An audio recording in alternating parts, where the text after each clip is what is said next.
పోలవరం జిల్లా దేవీపట్నం మండలం సాపకాలపల్లి గ్రామంలో సిపిఐ-ఎంఎల్ లిబరేషన్ నాయకత్వంలో డాక్టర్ కోర్టెస్ ప్రజా వైద్యశాల ఆధ్వర్యంలో ఆదివారం వైద్య శిబిరం నిర్వహించారు. శిబిరంలో డాక్టర్ చెన్నబెల్లి సత్యనారాయణ పాల్గొని గిరిజనులకు ఆరోగ్య సూత్రాలు వివరించి సుమారు 165 మందికి వైద్య పరీక్షలు నిర్వహించి ఉచితంగా మందులిచ్చారు.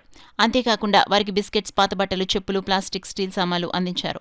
ఈ సందర్భంగా డాక్టర్ చెన్నబెల్లి మాట్లాడుతూ ప్రపంచంలో ఎక్కడ యుద్ధం జరిగినా మొదటిగా నశించేది మానవత్వం, ఎక్కువగా నష్టపోయేది బాల్యమన్నారు. బాంబులు పడుతున్నప్పుడు కూలిపోతున్నవి కేవలం భవనాలు కాదని, వేలాది బాలల కలలు భవిష్యత్తు కూడా అని అన్నారు.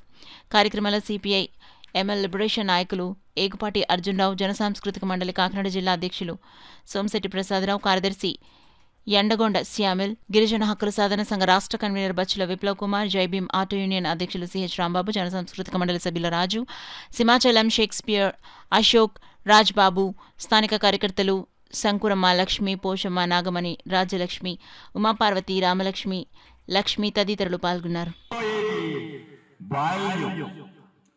బాంబులు పడుతున్నప్పుడు కూలిపోతున్నది కేవలం భవనాలు కాదు, వేలాది బాలల కలలు భవిష్యత్తు కూడా.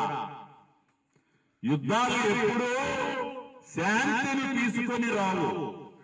అవి కేవలం మరిన్ని కన్నీళ్లు, మరిన్ని చావులు, మరిన్ని అనాథలను మాత్రమే సృష్టిస్తాయి.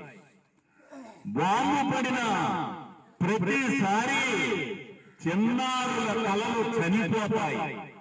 ప్రతి యుద్ధం ఒక తరం భవిష్యత్తును నాశనం చేస్తుంది. బాలలు చదువుకోవాలి, ఆడుకోవాలి, కలలు కనాలి. కానీ యుద్ధం వారిని భయం, ఆకలి, నిరాశల మధ్య బతికేలా చేస్తుంది.